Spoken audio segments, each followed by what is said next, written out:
honestly feel like Kobe. I'm like Jokic with the rock. You physically couldn't hold me. I don't care if you pushing 40. You can never little bro me. Euro step like Ginobili. From young OG to the OG. From nosebleeds to floor seats. Circle stronger than Cuban links. My gold dance, your gold plated. You verse me, now that's the reach.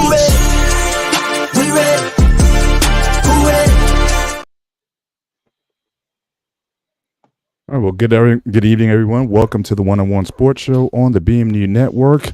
I'm Mr. Bennett, followed by my partners here. I got my man Trey Ferg to the rest of me, my 7B brother, and we got the boys from Texas. We got Brother Shawnee and Brother Dante here. Thank you again for joining us in another episode of the One-on-One Sports Show. This is, again, NBA season, NBA trades going on. We just came out the draft and whatnot, so a lot going on. But, again, we thank you for being with us. If you see at the bottom of the screen, you'll see our Cash App. Certainly, definitely if you would like to contribute to us, we appreciate anything that you give us. But more importantly, we ask that you support the network. So, again, subscribe to the network, consider becoming a member of the network. And certainly allow us to, continue to bring you content 7 days a week here on the BMU Network. So with that, gentlemen, just want to go around the room. How you guys doing? Everything's What's going on, Trey? I'm over here got this 30 for 30 in the background playing about the McGuire and Sosa race going on back there. Basically save baseball. I mean, listen, short week, 4th of July tomorrow. It's summertime, man. I'm on my secondary device today. So, can y'all hear me okay? Yes, sir. You good? Okay. Yeah, I'm excited, man. Summer sports is in full stride. I'm even excited to start seeing the Babe Ruth base. The Little League World Series start kicking out. Man. I'm excited about that, man. So, yeah, and the Olympics starts later this month also. So again, we're gonna for a couple of these shows, we're definitely gonna highlight some of the Olympic coverage that goes on, because that's something it's weird with the Olympics. There's sports that I will not follow at all, but for some reason I get into it, especially Winter Olympics. I'll get into the curling, I'll get into the luge. You'll never find me watching those sports, but again, Team USA versus Team Canada for the gold.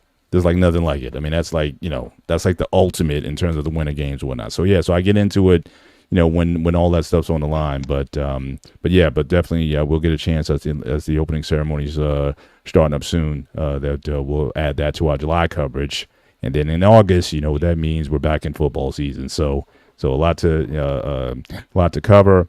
But I guess the place to start is the obvious place, the unfortunate place that I never want to start with.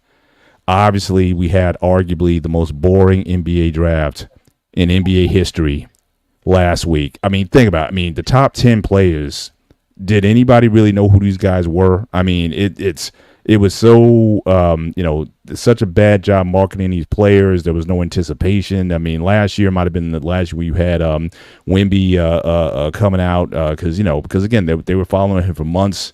He was projected to go number one. It was just a matter of who was going to get him. You look forward to the lottery to see who was going to nab him number one. This year, unfortunately, it was clouded by one story that took all the oxygen out of the room, and that Bronny James is a Los Angeles Laker. And I'll maybe you just start with the Laker fan. I'll let you start with him where you want to take it from there. What else can I say about this? Okay. All right. So for right now, I'm gonna put the Laker hat on, because if I'm gonna be critical, I'm gonna wear the hat. And so, all right, Rich Paul saying the things and people leaking it about he wanted it and forced, steering his direction to go anyway. Like I've mentioned it before, players do this all the time, where it's like, hey, I don't want to get drafted. Because you got a team that you're going to go to. You've seen their depth chart. So it's like, hey, I'm going to go there instead of going to a team where it's filled. Okay, that's all fine and dandy. But steering your way and saying, oh, I want a guaranteed contract. That's cool that you're getting a guaranteed contract. That's amazing that you've had a good enough agent to do that, and obviously the father connection. But let's be real. He's going to spend more games with the South Bay Lakers than the Los Angeles Lakers. So it's just like we're really talking. And so when people said it, Les, you have every right to be mad about the nepotism if you feel that way. Cool. But just realize you're arguing about a second round pick Their contracts are not guaranteed. There are second round picks that are like basically what summer league is. It's a lot of guys that might have been second round picks, or maybe they were drafted higher. They're trying to get back into the league. They've gone overseas. So we've made a lot of talk because this is LeBron's son. And it annoyed me, but it's like I understand it. I knew what's going to happen. I kind of ignored it for the most part. I like my friends were saying, hey, he has this. I was like, look, I'll check him out in summer league, but other than that, I don't watch the South Bay Lakers. I just don't. So I feel like can you even what do you is there a way to how do you watch like NBA TV or NBA TV is the only way. Like I've seen G League games be on there, but it's kind of like when the season's going on, they have so much other content that like they'll throw it in here and there. But it's one of those deals to where I'm gonna be honest. If this was last year's draft, then his story and taking the oxygen out of the room would have been pushed down. But the hype machine that is the NBA and the fact of you only talk about certain topics. We just talked about that in the pre-show meeting. They beat this to death. And I wish that there was. I wish it was last year's draft, so it would have got pushed down. It's happened. It's over now, and it's just kind of like I'm more so focused on what is the team going to be doing that are going to be at the 12 rotation players that are going to be on the roster. I'm trying to get those instead of worried about that. So that frustrated me. Rob Pelinka, as you can tell by my headline, he's frustrating me just because it's like, man, he's as a guy that's a former agent, you have missed so many times on free agents. You should like I understand it from him being because if you don't know, he was Kobe's agent. That's how he got the end. Not nepotism, but being in certain circles get you certain places. Yeah. Hence the Bronny point, which I know that has been beat to death, and I don't want to focus on that. But he got that job, and I've heard ever since he's been hired, he was hated by general managers because of the way he was an agent. You know, he was a part of the Fab Five team with Michigan. So he's been in and around basketball, but that hurt. He was so hated. It's one thing if a GM doesn't want to trade with you. Like I know if you're going to trade with Danny Ainge, normally you're gonna lose half your ass because he's going to get everything in that trade. Dealing with free agents, you're not dealing with the general manager. You're dealing player to player with an agent. You should know how to get that done. And you're failing at that. I'll give him credit for the 2.5 times he did okay. He did good after Kawhi didn't go. He clearly had a plan. Kawhi signed with the Clippers. In the next 2 minutes, you heard Danny Green sign. This player signed, and he did that properly. I will say that after the championship season, he made some moves to not just sit on your laurels. He added some guys. Injuries happened. It didn't work. And then at the trade deadline, the dumbest move was the Westbrook. But when they said, oh, it's going to take a first-round pick to get rid of Westbrook and a first-round pick for the assets you want to get.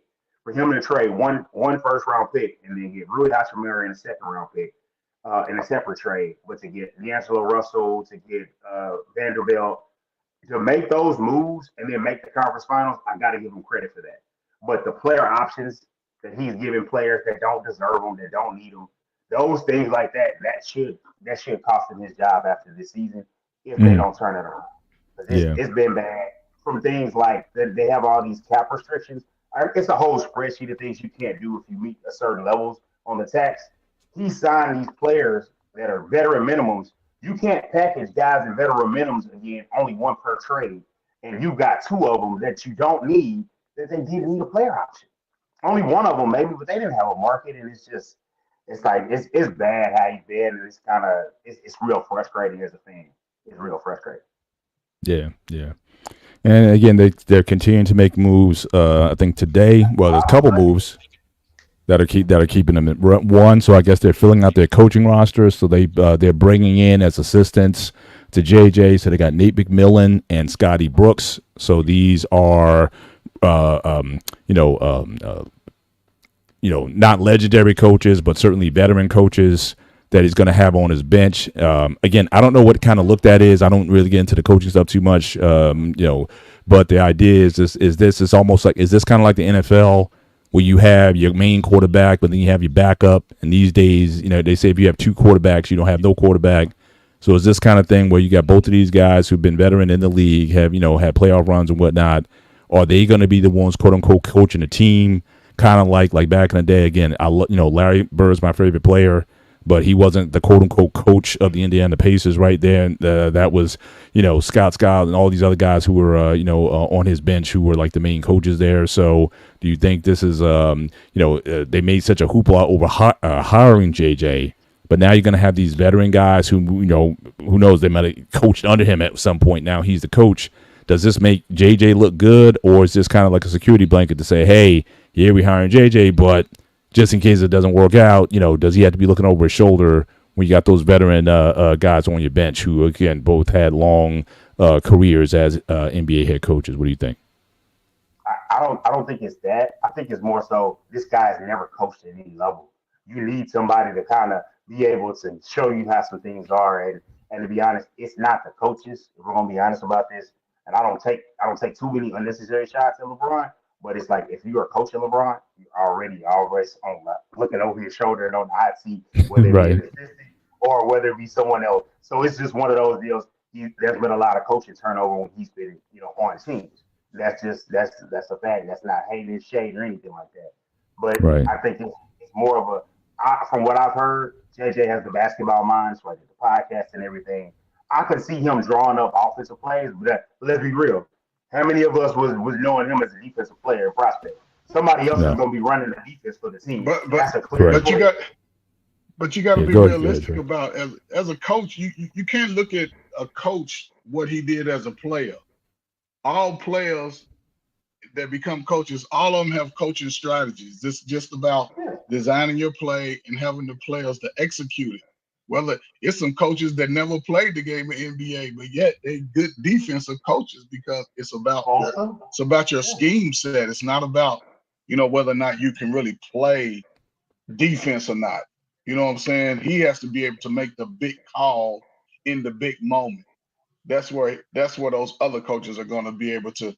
So when he's excited in the moment, those other coaches will be able to say, okay, man, let's calm down.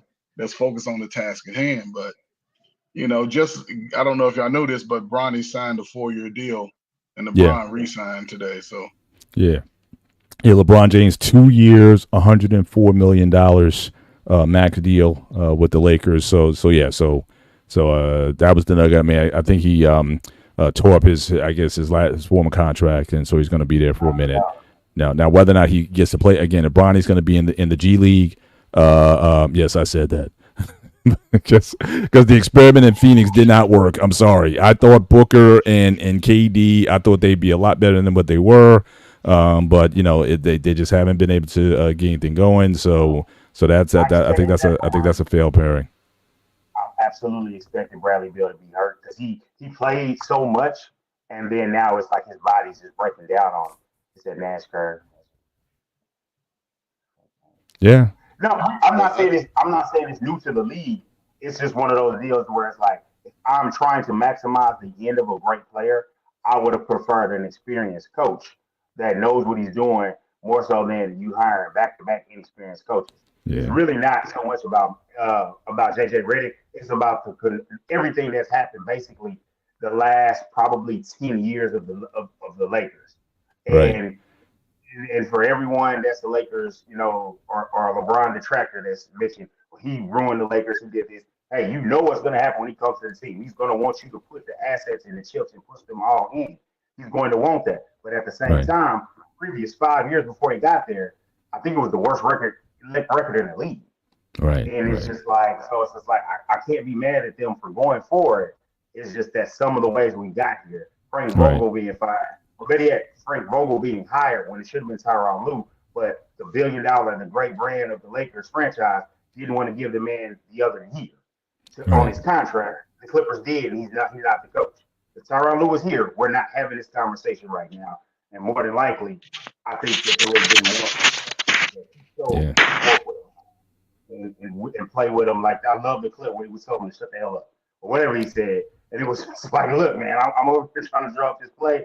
Go over there and chill. So, and I'm not totally opposed to thinking outside the box and hiring a guy. Again, some of those guys he mentioned obviously worked out. I mean, Kerr, he was an executive certainly for a lot of years. I think with San Antonio before he got into the coaching world. Again, Mark Jackson, so he had some success. I don't know if I put Magic in there. Didn't Magic coach the Lakers for like 20 games and then was out or something like that? So, that might have been the worst. And Isaiah, I don't think he was ever considered a good coach. Nash, I mean, look, you should win if you got KD on your ball club. At least you should get you should win some games. So he was kind of, because the Brooklyn, they were already winning games before he got there. So again, I get the idea that you want to try something out the box, but we'll just have to see. But not Sean, to get in here. What do you got to say both on the draft of Bronny, on the coaching moves today, the extension? So just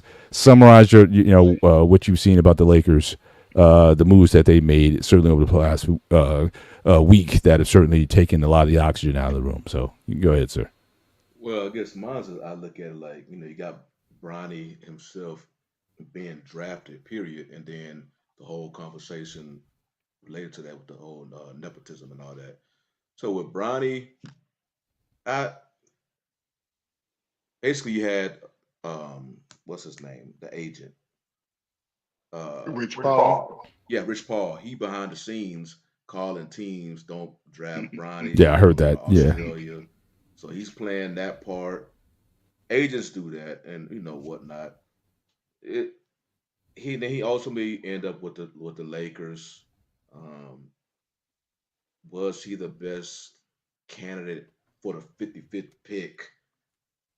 I mean, I guess a strong percentage you could say no, he wasn't. But by that time in the NBA draft, you it's a crapshoot anyway.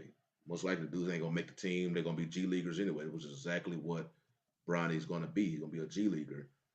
Now he is getting a guaranteed contract compared to other um, players who was drafted around that time. But I did see something on the internet that was Rich Paul also had another client that was drafted um, late in the second round who also got a guaranteed contract. So it that's just with Bronny. Yeah, he's on the Lakers because of his dad.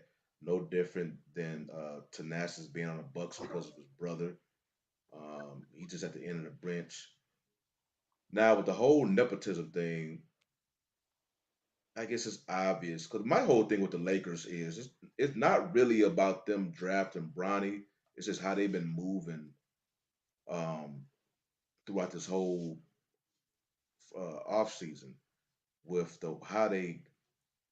I don't really trip that they hired Reddick as their coach, but it's just how they went about it. You basically hired him because your um, icon player was having a podcast with him, and you could see, his knowledge of the game was. If you follow Reddick, if you hear, 'cause Reddick was doing his thing on the media, it was clear Reddick has a high IQ for the game.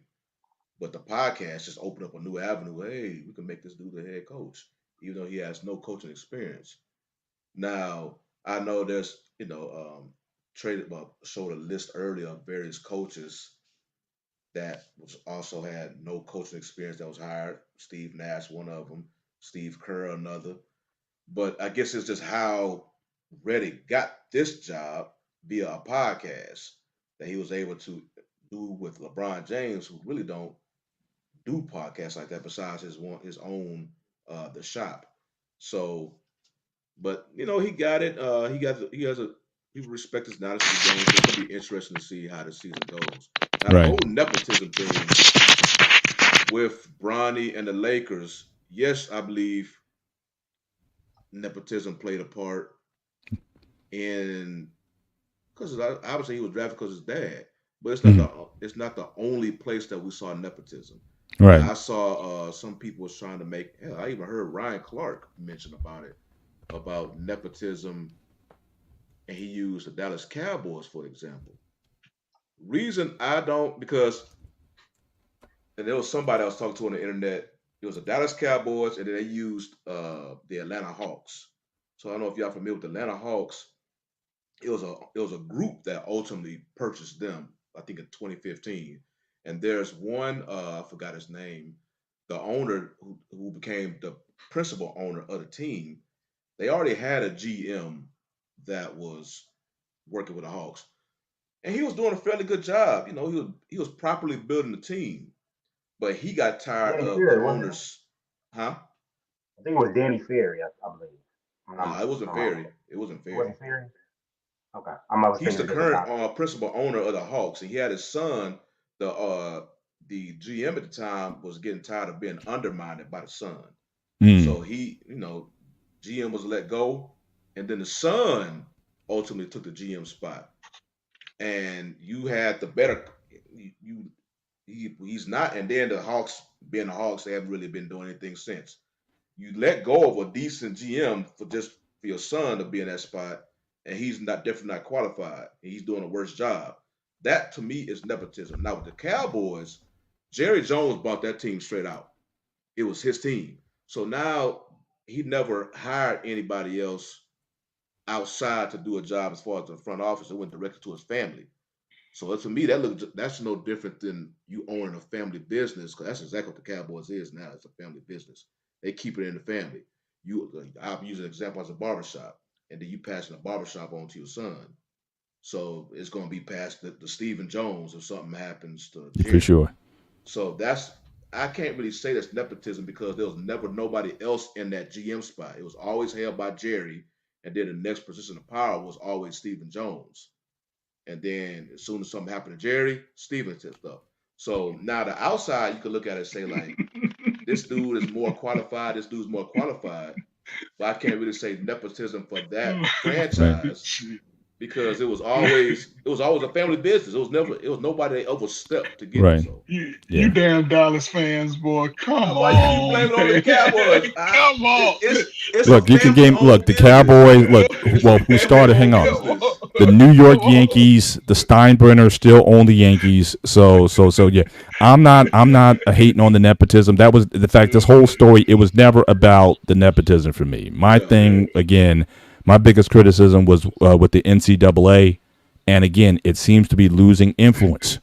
The college product, the March Madness, the numbers, the ratings are down dramatically. They're not marketing their players well. The NBA, they're shopping overseas to get players now, and then you have these guys who are not taking the college option. They're playing in these privatized basketball leagues where guys are getting drafted from. So it's really just the whole going into the draft when you can't name the top 5 or 6 guys, or there's no argument over who's going to get the number one guy. That is my problem. And couple that with the main headline was who was going to draft Bronny James. I think those two things together made it a little bit unpalatable for me. But look, yeah, like I said, I have no issue with that at all. Ken Griffey Jr. played with Ken Sr. Towards the end of Ken Sr.'s career. He had a long career with the Reds, and then he went to Seattle to finish up. Father son in baseball, beautiful story. Like I said, I got nothing. I got nothing with that. But the NCAA, I think, is losing. And I don't know if they're going to be able to command, because again, March Madness, networks are paying billions of dollars to cover March Madness. That CBS deals or whatnot. Are they willing to fork over that kind of money? Again, I don't know when that contract expires, but are they going to be willing to fork over that kind of money? Saying and looking at your ratings when this year the women outdid you guys in terms of the ratings. So are they going to be able to command that? And is it losing relevancy? We're going to look at the NCAA like the NIT. So is that where this is going? That's what I'm saying. It's not. I think the brand. I think it hurts the NBA more than it hurts the NCAA because the coaches are the stars and the brand of it's the tournament March Madness and you're gonna see the upsets, the buzzer beaters, that whole package. Now I will say this, Mr. Bennett. On the side note, the sports bubble will burst at some point. I don't know when it's gonna burst, but at some point somebody's gonna say, "I'm not paying all of this for this package," and I don't think it'll be the NFL because I think they're gonna go for a while. But I think the NBA or the college, somebody is gonna burst somewhere in one of the sports, and at some point they're gonna say, "Hey, we don't have as many stars we're more you're winning because of the packaging of the March Madness and the excitement. But it's nameless, faceless product. It's insert a new name, and then you get a guy Burns from North Carolina State that comes up. You'll get somebody that becomes a star, and you hope he keeps winning. But you don't have even in 18, 20 years ago, you had a Jimmy Fredette, you had a JJ Redick. You had guys that had been there a while to build a name that you knew, hate programs that you hated, and stars that you knew. We don't get that anymore. We're getting 20, I hate to be it, the 23, 24, 25-year olds that's been to a couple of stops, know how to really play ball, not going pro, well, not going to the NBA per se, but they know how to play ball and their teams can go and win. Now you are starting to see like what UConn did, where the Klingon guy got drafted, the guard they had got drafted. You're starting to see some of those teams do it. And, Villanova used to produce guys, obviously, and still win. But the NBA and college basketball need to kind of come together and make and kind of figure out a way to kind of fix that. But the NBA has never really seemed like they work with them. Well, I heard that now. I'm assuming this wasn't how it was viewed in the past, but now the longer you stay in school, it's viewed as a negative. Like It's always been that way. if you have that talent, they're expecting you to be making your way to the NBA with the first or second year max. But if you decide to stay in 3 or 4 years, back then that was okay. We have a more developed player now coming into the pros. But the NBA, he's 22 years old. Okay, that's he's still young. But nowadays they think like they did that for the guy for the Lakers. The guy that dropped for the Lakers, they felt like he was a good prospect, but they was like he's 23. Connect, y'all said they were like 23. but Never mind. He's one name I did recognize. What's up, sir? but the NBA has never really supported college players staying in college. It goes back to Dr. J and Moses Malone. They've always drafted players out of high school, and players were able to come out of high school. So they ain't really looking at college like that. Remember, LeBron came straight out of high school. Then they put in the 1-year rule. After 1 year, players were moving, coming to the NBA, whether they were making it or not. Now, with the NIL, as a individual in your long-term career, I could see it's best, especially if you're a top-tier player, get your degree out of it, make that couple of $1 million. But the NBA is looking at it like, oh, you too old already, so you might not go in the first round. We'd rather take a guy who's a freshman or coming out of high school top tier and get those extra 2 or 3 years out of them and put them ahead of a player who's been consistent, maybe 1,000, 15-point career college guy. So he can play. But now that they implement more of this overseas, they'd rather take a 17-year-old coming from Spain and put him in that position. I just think, I don't know, man. If you ain't in the top 5 schools, go to college, stay in college. They were saying if a player who's been in college for 3 or 4 years, that's more. You was basically put more on tape. Buddy so Hield. They can see, they can see your flaws. You have more visible flaws because there's more tape. Now they'll rather take an opportunity on the young player who maybe 1 or 2 years in school and he's still raw. It's not like a lot of film. So that's what that was their reasoning why I guess they'll look at players who've been in school longer. But then again, I was mentioning last week, okay, you want to get the younger players in the league. Well, now ultimately the league is getting younger and it's going to be filled with those one and done college players. And their skill set is not right. They're not as developed. So us as a fan base, we look at the NBA product, we like, man, you not, this is not like the best product that we believe that should be on the court because we can see that this player still needs to be developed. But now the NBA, the teams, they done invested so much money into these players now. It's almost like, man, we have to play them.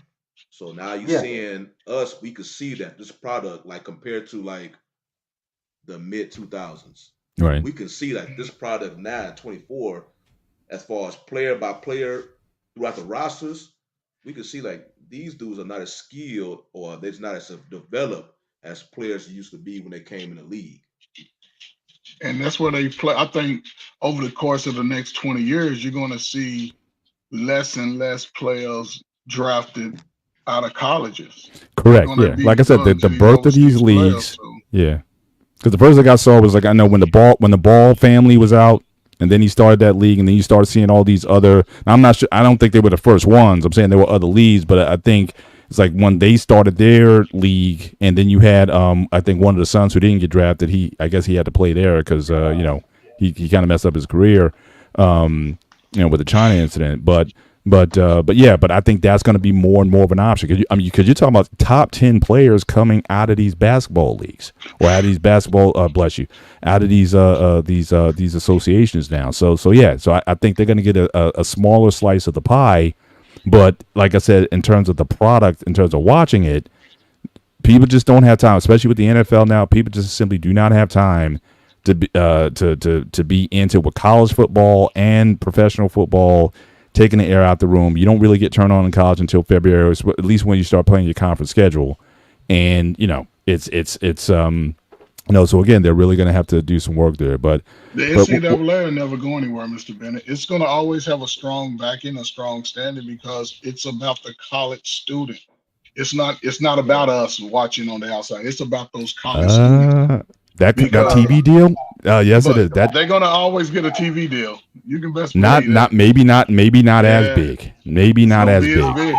Trey, that may have been the case back then, but it's gonna be the case now with NIL. Watch what I tell you. It's all about the money. Early February, right? It's traditionally been early February ever since it's been pushed back, and now with the college football playoff taking up in January. Yep. I normally started really watching college ball Big Monday. That first Big Monday when NFL season, there is no Monday night. I'm watching Big Monday. I'm hyped up. It's a game in the Big East, one of them schools, and the slugfest and seeing how many teams they're gonna make the tournament. It used to be a bigger deal, but with the growth of college football and gutting conferences, so it's like, now we're gonna put Syracuse in this conference over here and move them out of the Big Ten and all the different conference alignment. At one point, it was disgusting. TCU was gonna be in the Big East for football reasons. And I was like, my Lord, they're going to get destroyed in basketball. And then, thank God, the Big 12 came in and was like, we're going to put you in the Big 12, and A&M left.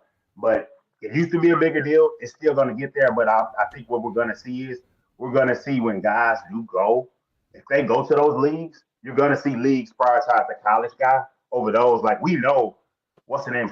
Cooper Flagg's probably going to be a top pick unless he just bombs it. Because he looked like it as a prospect coming up, through the AU circuit and in high school basketball. Going to those, he goes to Monteverde, where a lot of big players go, and they stack up all those 5 stars and they play against other teams. But I think something NBA really, I don't know. They're gonna have to find the NCAA is gonna have to find a way to get guys, and they need people may not like this. They need more Calipari's. We didn't have this problem when John Calipari was freaking out all those guys in Kentucky and maybe getting bounced in the second round, maybe making it to the Elite Eight, maybe making it to the Final Four. We did not have that problem because I remember Colin Cowherd said something interesting once. He said, you can't tell the story of the NBA without talking about it. He said, you can tell the story of the NBA without including Kentucky because they didn't get a lot of the stars. And then that's changed with Anthony Davis, Karl Anthony Towns, Devin Booker, so on and so forth. And I think we need more coaches like that, but they're more so, hey, I want to win and I want to get the recruits, but I want to win and win for me.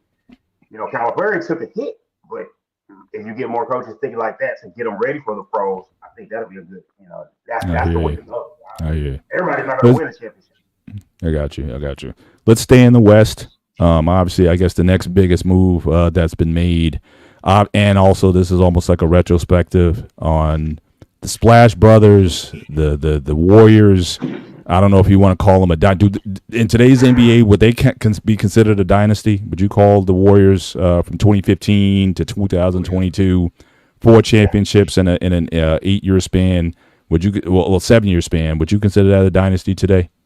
Oh yeah, easy dynasty. Yeah, they could have won some more, but they won one less than the Spurs.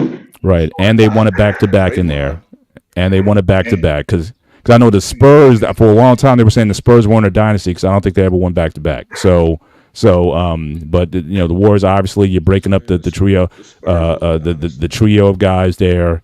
Clay, 34, goes to the Mavericks, 3-year deal, $50 million, which is kind of on the low side, I thought. I mean, it seemed like you got these average players getting $200 million deals or whatever, so I thought it was a little low. But again, Dallas needed shooting, as we saw. That was evidence against the 2023-2024 NBA champion Boston Celtics.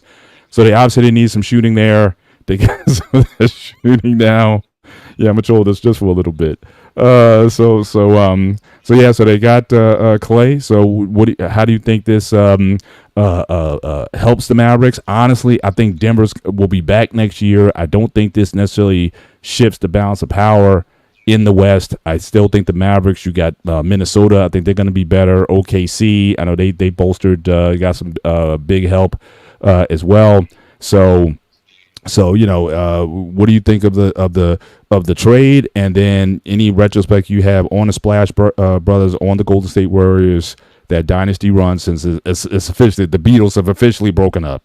So what do you think of that? So who wants to take Trey? You want to start that one? Well, as far as Golden State, yes, it's the end of a dynamic duo era, probably the best shooting guard tandem in NBA history, hands down. I think with Dallas, they just got smaller to me. They just got smaller, and in the West, they're gonna need 2 or 3 bigger guys just to handle the inside presence of the West teams.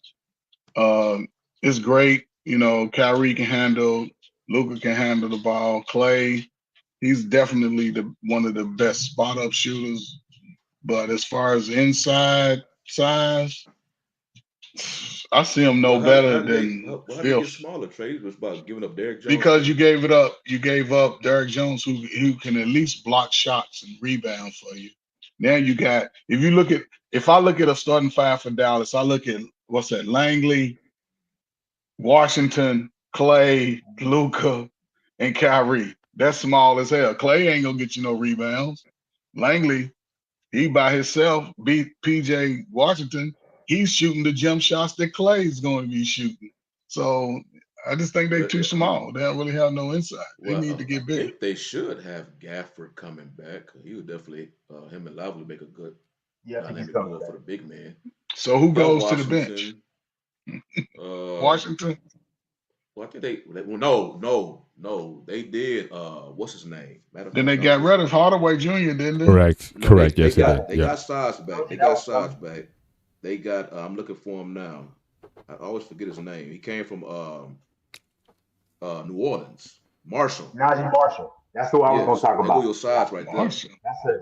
That's a nice wing player. My thing is, if you go and watch his highlights and you go watch him play, he's a really defensive minded player and a good ball player. It's one of those, you get him for a price, you might think, it's a tad too rich. But then when he plays into the contract, it's good. And I want to say, Damon Jones, who's the broadcaster for the Pelicans, he was mentioning like in games where he's able to start and get consistent minutes, he actually plays really good.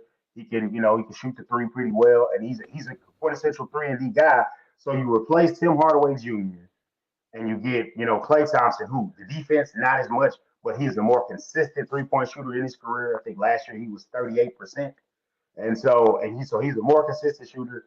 He'll at least compete defensively, and he's a guy that doesn't need the ball. Tim Hardaway was a guy that I heard once, and I know you was critical of my Mavericks take, but from people that watch the Mavericks and know the team, he had to be in the starting lineup because he can't handle the ball, and he has to have the ball to be effective because he's not a strong defender. So that's why you would see him in and out of the lineup. And I think Clay, what he is. He doesn't need the ball. He's gonna run off screens. He's really a 3 now. He's not a 2. So my thing is, what is he, 6'7"? So it's like positional size is good. So I don't think it's a thing of smaller. It's just a thing that Derek Lively, you thinking of him, he's a thin guy, but it's a guy that he's 19, 20 years old. He's gonna add size, and he's 7 foot. And you need a guy like Lively because you got to think of it. This is not the 2000s. This is not the 90s. The big men aren't all Joel Embiid size. They are Victor Wembanyama. You got to follow what the model of what the future is. And so I think it's a good move to get Clay. It's not the end all be all, but I think it is a sign of, like I mentioned before, Nico Harrison turning over the roster year after year and now being a destination for free agents. Beat my Lakers to get him where a guy had ties to his father literally still works for the Lakers. And you had that push. He grew up and spent his whole life on the West Coast. Whether it's Los Angeles, the Bay Area where he played, Oregon where he went to, where he was lived at some point. And it's just like they beat him out to get that to deal. So that's a big move for the Mavericks. It's just that now I don't think they emptied out everything that they got. And so if there's a move they need to make at the deadline, they might be able to make that too. Dante, that looks good on paper and that looks good in the regular season. Come playoff time, that little small shit is not gonna work because the Joker is gonna dominate. It ain't gonna work. Did you not see the Knicks? The Knicks got one. They play with one center. Teams do not play with the traditional 4 and 5. Look at this. Well, actually, now you look at OKC. They just got the guy from New York, so they got 2 7-footers. So they got 2 7-footers. So one's gonna play at one time. They're not gonna play together. I want to say Chet, because the thing is, if you playing Chet there, can Chet move his feet? If let's just say, who can you put at the 4? You put PJ Washington at the 4, and you're playing against them. PJ Washington is pretty fluid for a guy that's 7'1". He may not be very big, but can he move those puppies? I forgot the name of that coach that always says that. Can he move those puppies when he plays against a smaller player? You can play a center off the floor. Like Jonas Valanciunas is a good player. When the Lakers played them, it was about 5 minutes, and it was like, can't play you tonight, and had to sit him on the ground because the way things are going. You have to have one traditional center to rebound, but you got Josh Hart getting 12, 13 rebounds. He's 6'4". It's not always about the size of the dog, but the size of the dog in the fight. OKC weakness was rebounds and Hardenstein. And they got to get Hardenstein. Yeah, and they got that. So they'll definitely be able to bolster those. But I think that the young guy that got there, I think he's going to be a good overall defensive player. He showed me a lot in this playoff run. But real quick, I just want to address Trey. All right, so again, dynasty. The only case I'll make for the San Antonio Spurs being a dynasty is from 2003 to 2007 because they won 3 and 5. So I'll give you that one. I'm not giving you 99. That was David Robinson's team for the most part. Duncan was a rookie, and I'm not giving you 2014, which was 7 years after their last championship when they won with Kawhi. So I'm not giving. I'll give you that middle layer. I'll give you 3 and 5. If you want to say that was a dynastic team. But I'm not giving you those bookends. I'm not giving you those. So, Brother Bennett, and I know you're a fan. Could you call Boston a dynasty when Bird was winning? Again, they won. They won 3. They won 3 and 6. They won 3 and 6, and they went to like five finals in that run. So absolutely. You got to do them. For me, dynasty, also the players that you do it with. I mean, San Antonio, you can say in the 99, 2000 team, those middle teams with Manu Ginobili, and then the team with Kawhi, that's almost 3 separate teams. So it's not the same thing. But Bird, McHale, Parrish, DJ. You trying to sell me? So I'm just saying. I'm just saying. Or you look at the Lakers, with the Magic and Kareem and Worthy and those guys or whatever. I think you gotta put them in. I think you gotta put them in bunches to be considered a dynasty. But you spread it out, different rosters and whatnot. Yes, you had Duncan for a lot of those years or whatnot. But again, I'm not going to put them in the same as certainly not the Celtic teams of the 50s and 60s and all that. But I won't even give those guys credits because there was like 12 teams in the league at that time. So I won't even want to put the old Celtics from the 50s and 60s in there because it was almost like unfair. They won like 6 or 7 in a row or something like that. So I'm not even going to. In a row. Right. So I'm not even going because the league was not. The league was not. So, and as a Celtic fan, I'm not buying a lot of that. But in retrospect, again, the Warriors. All right. Now, again, I give credit to the Warriors. I think that team changed. I think the NBA. Now, some people didn't like it. I know Greg Popovich. He was very critical of that style of play, saying this isn't basketball and whatnot. But it was very exciting. Those guys had me staying up after 11 p.m. almost every night. They were on ESPN playing a late night game or whatever. It was a very exciting brand of basketball. Clay had a lot to do with that. There were just some games he went off, scored 37 and a quarter. A very exciting brand of basketball to watch. And especially coming out of the earlier years where, again, a lot of low-scoring games or whatnot in the early 2000s into the middle 2000s or whatnot. So, and again, you had all these little kids.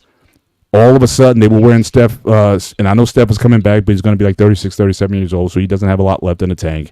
But again, they changed basketball. I mean, you had these little kids wearing Steph Curry jerseys and whatnot, and they were just like must. Even if you didn't like the team, they were must see TV because any one of those guys could go off. And so I certainly enjoyed the Warriors era, and but it officially came to an end today. But it's been tanking for a while with Green going crazy, knocking out his teammates and all this kind of stuff. So hey, it's definitely there's been a single. I'm shocked they won back in 22. Unfortunately, beating my Celtics, I'm shocked. But hey, they were an entertaining product for a while. So thank you, Warriors, for keeping me up late at night till 2 a.m. watching your games. But that's how much I enjoyed watching to the point where I didn't want to record and watch it later. So. Any other guys have a point on that before we move to the East? I'll say this: they will certainly were a dynasty just because of the way they impacted, the way they won. And when you look at it, I saw somebody say after that finals, that 2016 finals, that was really kind of for this era of the NBA. That was the apex, and then there was been a little bit of drop each time. And then I want to say they had to when they were still in their run and they won the back to back. It was just so uncompetitive because. And that's the other thing is about viewership and interest. That dynasty kept people interested because you wanted to see them lose. People were like wanting to see them lose or wanted to see how much they could win and how good it could be. And that's most certainly a dynasty in my book. You can not like it, whatever. You got to give KD's props for being a part of that. For two of those, but you also got to say that Steph was, let's just say Steph was robbed out of that first Finals MVP. When you go back and look up that you gave it to Andre Iguodala, and then you go look at LeBron's stat lines, and he guarded him most of the time. Sir, that's not a Finals MVP. You got excuse my language, you got your ass bust. You just did. You did. But Steph winning that Finals MVP to bring it home in the crescendo with the two MVPs, like that was a dominant team, and that was an era that they had people playing basketball. You got to move this rock, and that's the only thing I'll say about Klay over there in the Mavericks. Luka got to move the ball. Kyrie got to move the ball a little bit more. We saw too much stagnation. But, yeah, certainly it's tough to see those things happen. The salary cap did help make this happen. Also, Klay would have got paid more to stay because it's one of those deals to where when a guy stays, I got to make at least this much. If I'm going to take less, I'm going to go somewhere else. I got to be the man here. Like they were doing the story about all the things that Klay Thompson did off the radar and made the team human, like local rappers that he liked. And yeah, he went to a girls' high school state championship, ring ceremony to make it special and low-key things. And it's like, he's going to be missed by the community. I want to see the game when he comes back. I know it's going to be tough. And even Draymond said, I shed tears. That's tough. Those guys been in some battles together. I wish you could have stayed together, but that's not pro sports today. So. I hear you. Shawnee, any last thoughts before we move on to the East? And I agree. I believe the Warriors were a dynasty. They was starting to become a dynasty with their original three, and then they became a juggernaut with KD. I believe it came to a premature end because I believe they would have won that title the year that they lost KD and Klay. Yeah. When the Raptors ended up winning. Yeah. They were decimated by that point. They won that one. So that was probably kind of ended prematurely. Of course, they should have won the one that they gave up to Cleveland when they had to won back because Draymond got suspended. So they are definitely a dynasty. I really don't know what the Mavs are really going to get with Klay because he just wasn't. He started having more off games than on. I don't know if the change of scenery just going to pop up and because he's going to a completely different style of offense. I mean, he was, one thing about the Warriors, they reminded me of the Spurs I love the way they passed the ball and they stayed moving. Well, the Mavs don't do that. You basically just going to be stationary and wait for Luka to pass you the ball, and it's going to be a change of pace for him. And it just remains to be seen if he really going. We're not expecting him to be a Game 6 Klay, but just to be more productive than he was in his later years with the Warriors. So. But do you think he can be that productive again, especially if Luka doesn't change fundamentally how he plays? If he's gonna, take half of the most of the 24-second clock before he gives it up again, is that going to be an improvement for him? I don't think it's a good fit overall. I don't know. I don't think he will because him and Steph reminded me like Ray Allen and Reggie Miller how they move without the ball. That's a skill set. That you just don't do. That's a skill set. Right. And now you completely because it's gonna be hard for because you know how effective that is if that's something that you can do, and to go to a team that you completely not doing that, it's gonna be interesting to see if he's gonna get frustrated with that. Yeah. Like hey man, we gotta move. We have to move. We gotta have motion. We just can't have this ball just coming from I one think it's on particular kids player. though. I think it's on key. I think it's on kid to notice that as a smart, as a smart coach. I'd say at this point, pretty solid coach. I put it on him. I put it on Luka.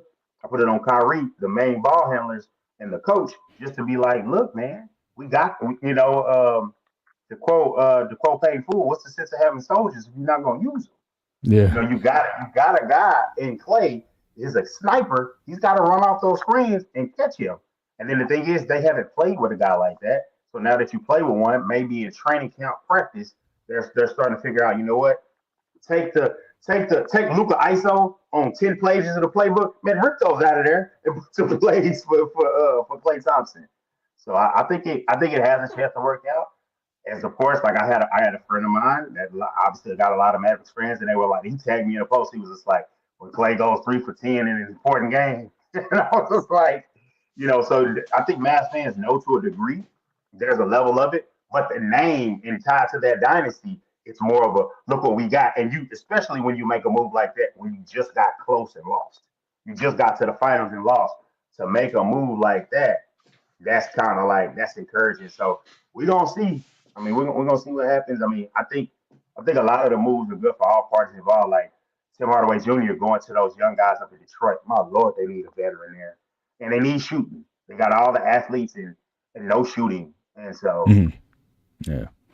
Well, let's move over to the East. So obviously, again, couple of moves. I guess some maintenance for the Celtics. Again, obviously, they signed White to a 4-year, $125 million deal. I think certainly well deserved. Came up big in the postseason. So I think they're definitely a bolster the roster. But the big news again, Tatum signs an NBA record 5-year, $314 million deal. So they got between two players, $614 million between Brown and Tatum. But it was time. They got the ring. They got the championship. So it's like, hey, it might have been a little overpaid for White, but he showed me, especially in the playoffs and in big games, he comes up with big buckets. He plays big, plays hurt. I mean, got his face smashed in the game, broke his teeth, whatever. Still came up shooting 3-point shots. So look, I'm seeing all these kind of mid-tier players getting $200 million deals. So again, a 4-year, 125. I could certainly live with that. So Celtics, they're definitely just bunkering down for another year. They're going to try to do this back to back, and I still think they're the number one team in the East right now. So as we can kind of switch over to just down the road, down to Philly. So again, they acquired Paul George. And before we even get there, I must say, obviously the Clippers, I think, are the most cursed team in NBA history. First of all, they had that godforsaken owner for so many years that just terrible for the league, for that city and whatnot. You thought there was going to be some light at the end of the tunnel when they got the guy from Microsoft to buy the team, and they were certainly poised. I thought the coaching changes that they made, I thought they had a team that competed and played well. They get Kawhi Leonard. But then Kawhi Leonard holds them over a barrel, says, you got to get Paul George. They traded a ton of draft capital to get George.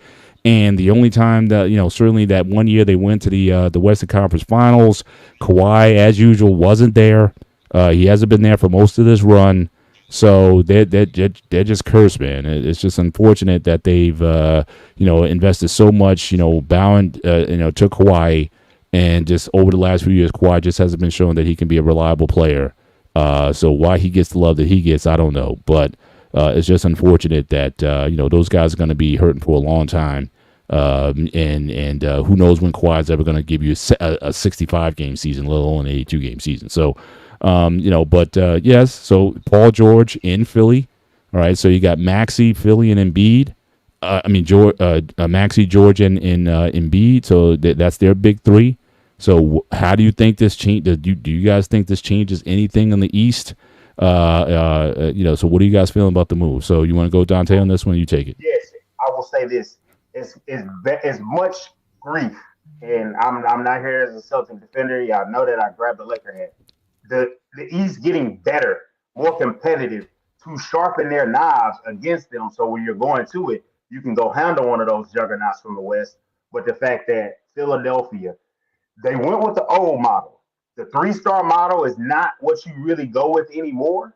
But for them to say we already got Maxi, we got Embiid, and then for you to be like he's coming off of a rookie deal, so this is a player that we're not have to sign this year. We can use his bird rights to go over the cap and to make the free agent signing with straight cash to sign him to have that. That pays off for Daryl Morey, who I give a lot of crap to. Analytics guys love him, but it's like his teams don't ever do nothing in the playoffs. So he's got to because he looks at the numbers and not the people thing. So hopefully this time the people of Paul George's personality, Joel Embiid's personality, and young Tyrese Maxey. Hopefully it works. I'll say this: I'm not for this extreme load management. Get Paul George and Joel Embiid to the playoffs healthy, and let Tyrese Maxey, the young guy, let him push you through the regular season because he's really blossomed. And then my thing is, I think they picked up was Andre Drummond as the backup big. So it's just like you got when he misses games, Drummond can spot start. I would say, hey, Philly is a legit claim. I would say they're still probably behind East-wise the Knicks we talked about last week with Mikal Bridges with all the wings that they have and what is it, the Villanova four that they got. Yeah, I would yeah, say hey, the East. I would say between those two teams, of course, Boston's still at the top. That's a real interesting thing. I would say a team that's not that it's flown under the radar. And I'll say this, not to be an apologist for Dame Lillard, but what I don't know if he predicted it. He always said, "What if you go to a new city and it doesn't work?" And now we're seeing it did not work year one. I know he's going through a divorce. He was in a funk. I know that they signed a key cheap free agent in Torian Prince. Of course, he follows Darvin Ham, who played him over other guys, but I'm not going to go on to that. I'll say this. They have a team that can still make some noise. They need Giannis healthy, and obviously they need Dame healthy and on top of his game. But the East, if you look at it on paper, I think it'll be a lot better, just depending on how the injuries flow and how people in jail fit. Like how does Paul George fit in? And I think his game will be in a two-way guy. Obviously, I think he's 34. Probably not going to be as big as a two-way guy as he once was, but he's still a guy that can get you buckets, get a few stops. And I like what Philly did. I think it was. I think it's not getting I think it's getting talked about relative enough, but it's tough when you got the champs in your conference. So they're going to get the love. The Knicks in the media market, they're going to get all the love, even though they gave up 5 first-round picks. I don't know if McHale has ever made an All-Star game, but that's another topic. But I like yeah, it. I yeah, like the way things are shaping up. yeah. Shawnee, what you got? Man, I believe the Sixers, of course, gotten better by adding George. But I don't care if adding George. That they not going anywhere to me. I think they're Mm, gonna have another first or second round exit simply because of Joel Embiid. It's we talked I'll about take the that. Clippers. We talked about the Clippers and how Kawhi hell Clippers even tried to load management with Kawhi. Still got hurt in the first round out the playoffs. Embiid, because he still wants to compete for that MVP title when he plays. So he's gonna have to play at least 65 games. You have Yeah. seen on basically almost damn near every besides that year that Kawhi made the game 7 shot. But I don't know how he was playing fine on that in that series. His body literally deteriorates as the year goes on. Every year it's the same thing with Embiid. And then once he makes it into the playoffs, he's either he can't play, he's off the court, or what if he's Hobble. playing, he's dealing with a significant injury that impacts his play on the court. And it's like this with every year. Now maybe you got to go to him and like, hey man, don't worry about this MVP. I know you be trying to play and because it's you see Embiid every beginning of the year, the first couple of months, he is just wrecking the league. Oh, he's the early MVP. He's the early MVP, and then the injury happens, and then he just slides. And this happens all the time. And when he did win MVP, he was able to win, but his injury happened close to the playoffs. And then he had those two bad games versus the Celtics, and that's when people were looking at because that's when Joker had a chance to becoming three consecutive MVPs. And then when the playoff happened, Joker was looking like the MVP. Embiid was not. He had some good games, but he had some bad games as well. In particular, two bad games versus Boston, because Mm. he was dealing with some injury that hampers his on the court play. So, I mean, when I'm looking at Paul George, I think it's going to be a time where it's going to be Maxey and George in the almost like how it was with it was George and Westbrook, and then Harden kind of pick up the slack because Leonard's not there. Well, it's going to Right. be the same thing in Philly. So Or could it just may be it may Maxey just be sometimes. frustrating Philly more because going through the same thing until Embiid can play throughout a playoff series, a whole playoffs. If he's healthy, then yes, they can make it to the finals, have a chance to win the finals. But Embiid, every time he comes into the playoffs now, he is dealing with a significant injury that will ultimately cut his production damn near about 50%. Mm. So, yeah.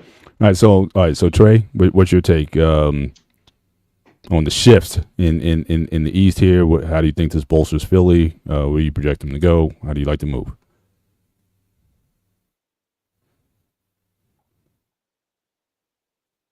You on mute, Trey. I mean, I Yeah. think it helps Philly out a great deal. Like everybody said, it's just going to be coming down to the healthiness of Embiid as the season progresses, the second half. I think Paul George, these guys are getting older, you know, 13, 14 years in the league, and you're going to see a lot of these guys' bodies start to catch up with them, I believe. I believe so, but as long as they stay in good shape, I hope Boston, if Boston comes back with the same intensity, they'll be okay. Philadelphia again has something to prove because they made a tremendous improvement in Paul George, an all-star caliber player. I'm interested to see New York, what they do. I think they've sort of improved with scoring, but if Randall doesn't stay healthy, then it'll be back to the same old thing. A lot of Okay. teams are getting better. I'm interested to see who's the top four teams in the East coming out I this was year. I was just about to ask that because obviously you got the Knicks. So really, to me, it's between the Knicks and Philly who's going to get that second seed. Now again, Trey he had mentioned Milwaukee that they're going to be back. Yeah. I don't know with that coaching situation. I mean, Doc Rivers, that didn't work out. 500 coach the rest of the way. I don't know. I think Giannis is getting a reputation as a coach killer in the league. So until they get him again, who he wants, I don't know who he wants. Quite frankly. And again, when you get to when you got your guys naming the coaches, I just think they have some logistical issues I think they need to work out. So I'll loosely give them number 4. I don't know. I may even want to go to Indiana. I'll play the Bucks this coming year. But I just think that it's becoming a mess in Milwaukee, and that midseason coaching out the guy was up 20 games over 500. Whatever, you get rid of him, and you barely get win 500 with Doc. So they've got some issues over there. I got a sneaky team at number 4 because they made a really good move, and I know it's not going to get a lot of love. But the young Magic getting Contavious Caldwell Pope, putting him over there as Yeah, yeah. another veteran leader, guy that can make some shots. And you got a guy, and I know everyone keeps saying, "Oh man, the foreigners, and these." I mean, you got a great young player that took Donovan Mitchell in those Cavs to 7 games, and Pablo Banchero, and I want to say he was an All-Star last year, and he's coming along, and it's just I think they're a team that has pieces where they can make a trade to get someone else to add to him. But if he continues to grow his game, and then he's a forward, he's 6'10", but he's one of those guys. But he's stoutly built, and I want to say so. He's a guy that's going to look like he can withstand injury and kind of play a good while. I would say they're a team that could fight for the 4th spot. I mean, because especially with young teams, they're always going to try to come out of the gate Whereas the veterans, I can see Boston, as good as the year they had last year, I can see them coasting at times in Yeah. November and December, and then turning it up for the,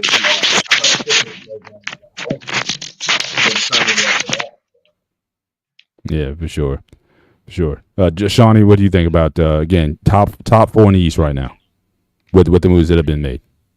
Right now, it's going to be the usual. I mean, Just say it once. I just want to hear it just one time. Just say who's number one. Just say number one. Just say it. Celtics, Knicks.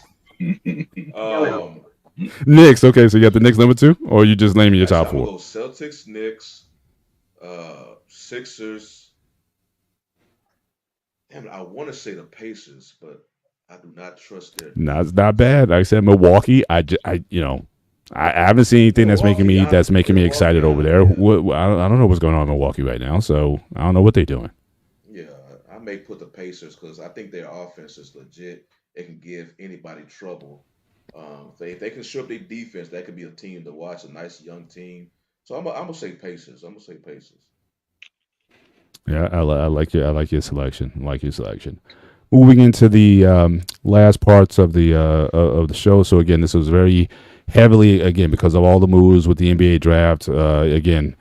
Football's around the corner. The Olympics starts on July 26th, so we got still a couple weeks to certainly preview the Olympics before it starts. I'm a big track and field guy, so I'll definitely be following that. USA versus Jamaica in track and field, and the sprinting doesn't get better than that. So I'll definitely be looking forward to that. But I think we can start. I'll just quickly, and I guess we want to get into some of our unless we got another topic we want to cover. Start getting into our kind of closing thoughts, but I can certainly start with some of the boxing. So last week you had Teofimo Lopez fought defended his championship on ESPN. Basically went in there with essentially a sparring session. He got in there with a guy, very disciplined guy. He's a tough guy. He took a lot of shots. I think Teo threw more punches than he ever could in any of his fights. Coasted to an easy 12-round decision. But it was basically sparring work in there. But this weekend, all right, so again, fights to watch. Again on ESPN, you got Shakur Stevenson, who's actually fighting in Newark. I'm thinking maybe I should go to this fight, but I'm looking at the ringside seats is still like the cheapest one is like $400, almost $500 for a ringside, which is shocking for me for Shakur Stevenson fight because he's not the most exciting guy out there. But the only reason I'm mentioning that is because you could be possibly talking about a unification bout. Teofimo Lopez and Shakur Stevenson. Those guys are going to fight. We already talked about last week. You have Lomachenko fighting Tank Davis in November. So you can have a unification fight for all the marbles coming up at 135 early next year. And whoever comes out of those is going to be, I certainly think Tank is going to beat Lomachenko.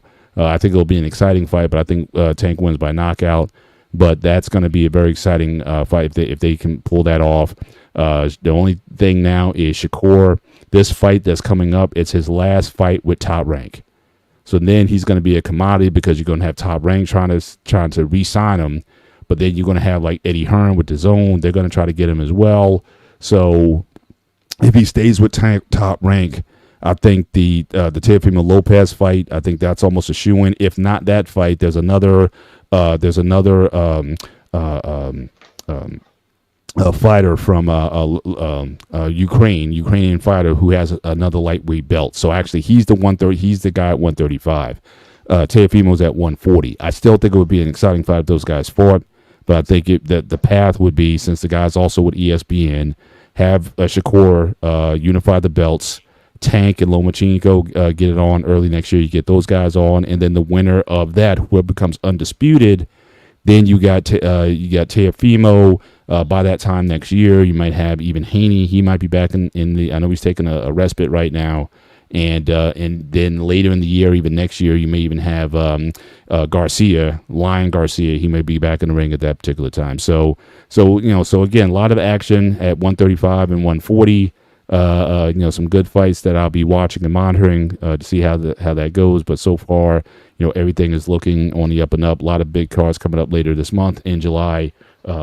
Boots Ennis, I believe, is also fighting in July, and that's going to be something that I'll be watching because, again, I still think him and Crawford, I still think that'd be a great fight because Crawford, I know he's fighting this guy in over in Saudi coming up, but again, by himself, he's not a marketable fighter. But I would love to see him fight Boots Ennis, who I think is the next at 147. No, Mandrell disagrees with me there, but I think that's the next great fight to be made. I don't see him fighting Canelo Alvarez. That's a 20-pound. I mean, he's got skills, but I don't see that fight really coming off unless, Saudi's going to pay $200 million to see that fight.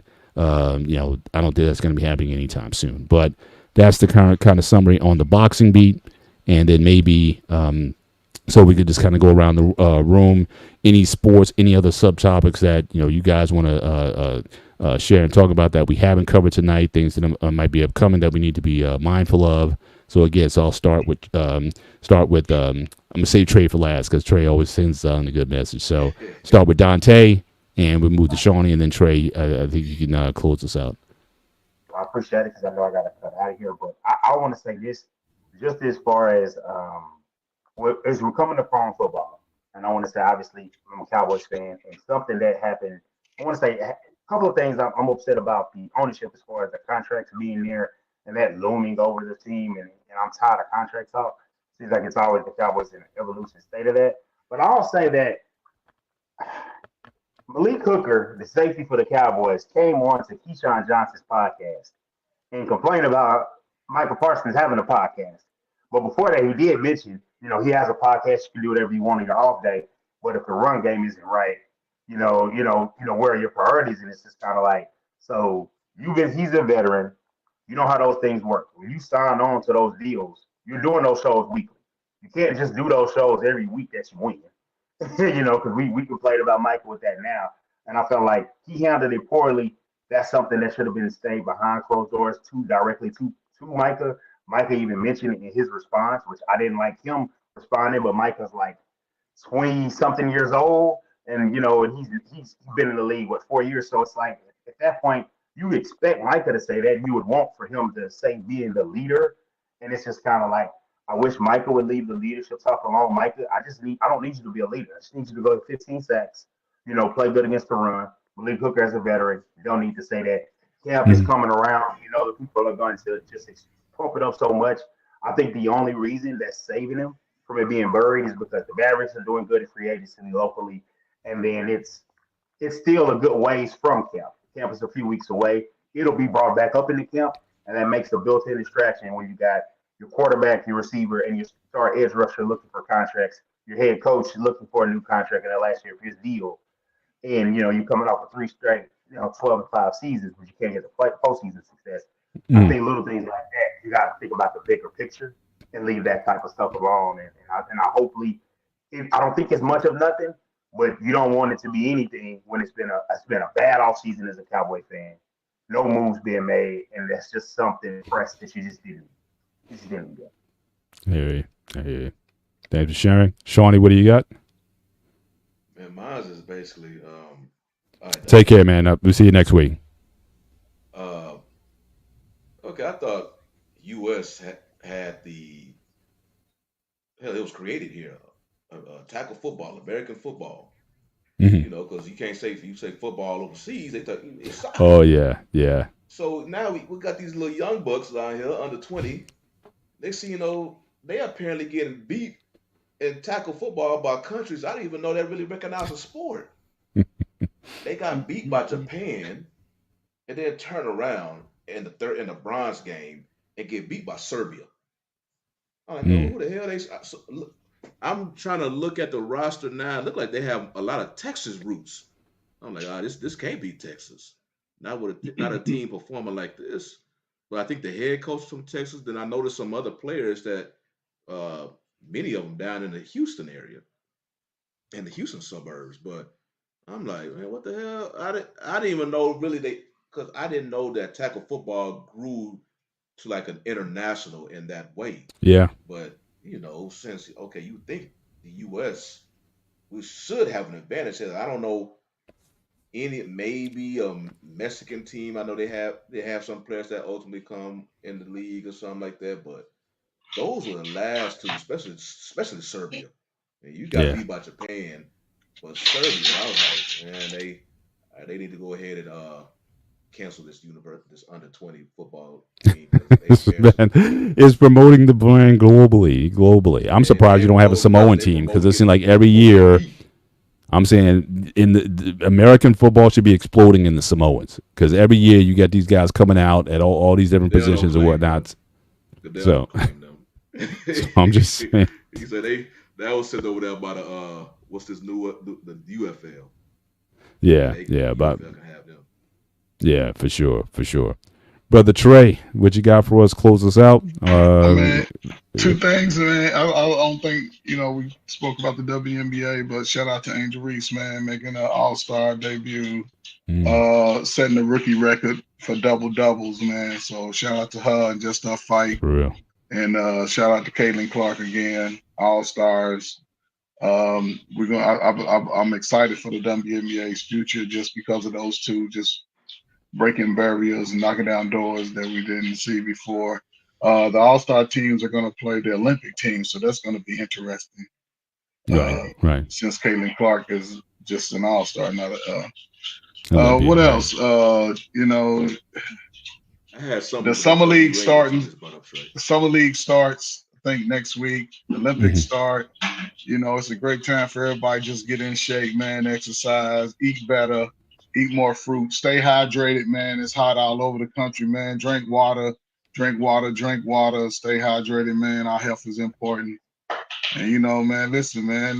The big three, man. The big three has been going on. I forgot all about the big They're three. actually playing out here also. They're going to be playing at Yeah, Prudential I went Center to in one of their games Jersey as here. well. So you Yeah, need to they're gonna be check those moving guys out around too. all summer, man. So Right, pay right, right. attention. I know they come into what is that? Nashville.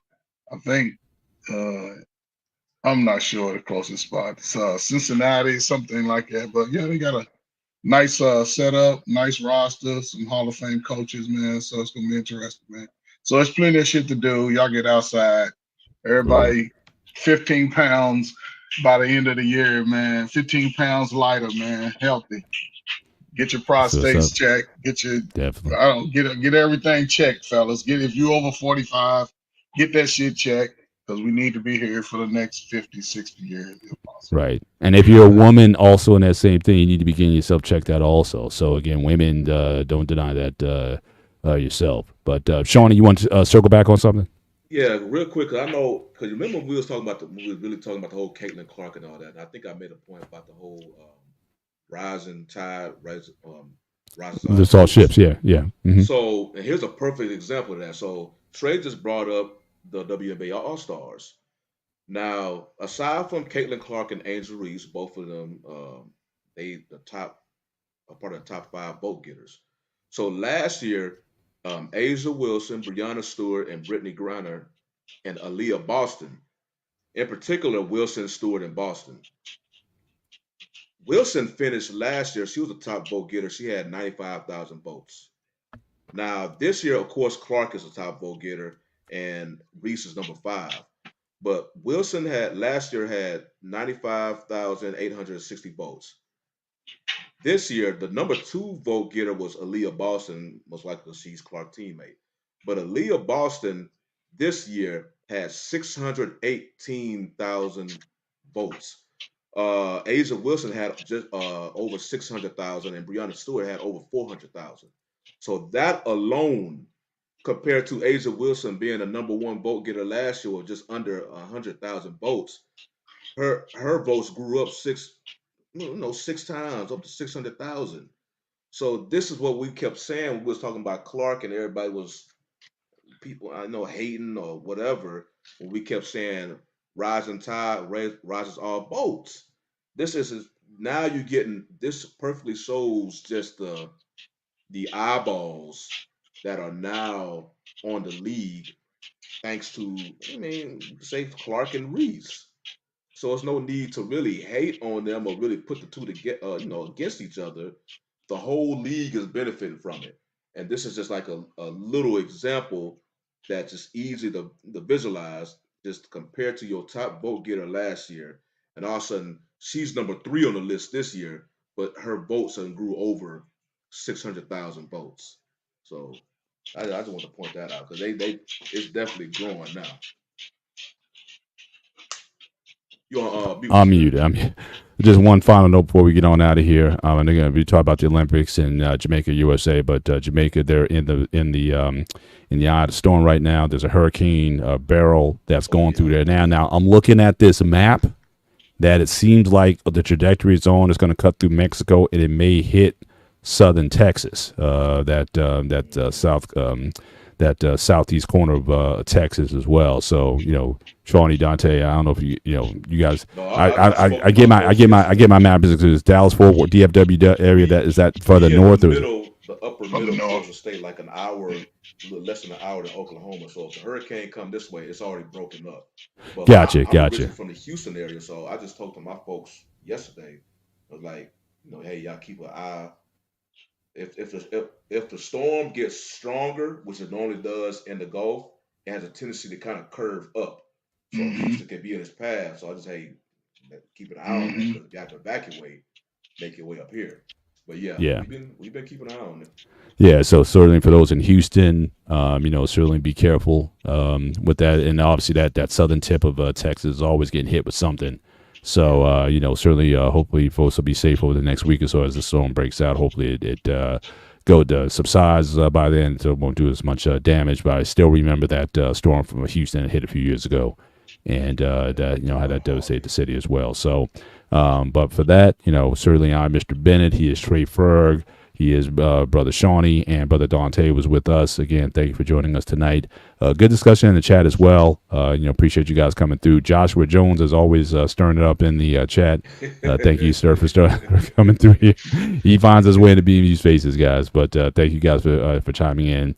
We'll see you next week. So, again, take care. Have a great week. We'll see you next. And enjoy your holiday weekend, however you decide to celebrate. I know we had Juneteenth or whatever, so some brothers be like, nah, that was my Independence Day.